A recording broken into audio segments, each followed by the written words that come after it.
అక్రమ అరెస్టులను ఖండిస్తున్నాం.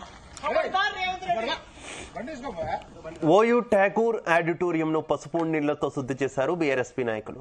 ప్రశ్నిస్తున్న విద్యార్థులను అరెస్ట్ చేయించి సీఎం రేవంత్ రెడ్డి ఓయూలో పర్యటించారని మండిపడ్డారు. ఓయూ పర్యటనలో భాగంగా ఠాకూర్ ఆడిటోరియంలో సభ నిర్వహించారు సీఎం. దీంతో ఆడిటోరియం వద్ద పసుపు నీళ్లతో శుద్ధి చేశారు బీఆర్ఎస్పీ నేతలు. దీంతో వారిని పోలీసులు అరెస్ట్ చేసి స్టేషన్కు తరలించారు.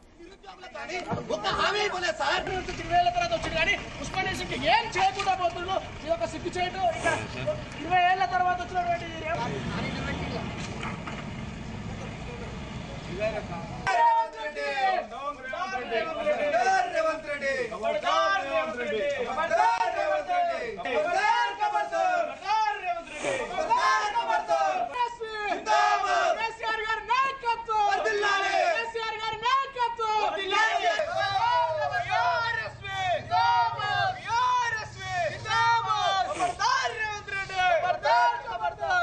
రేవంత్ రెడ్డిని అక్రమ అరెస్టులను ఖండిస్తున్నాం.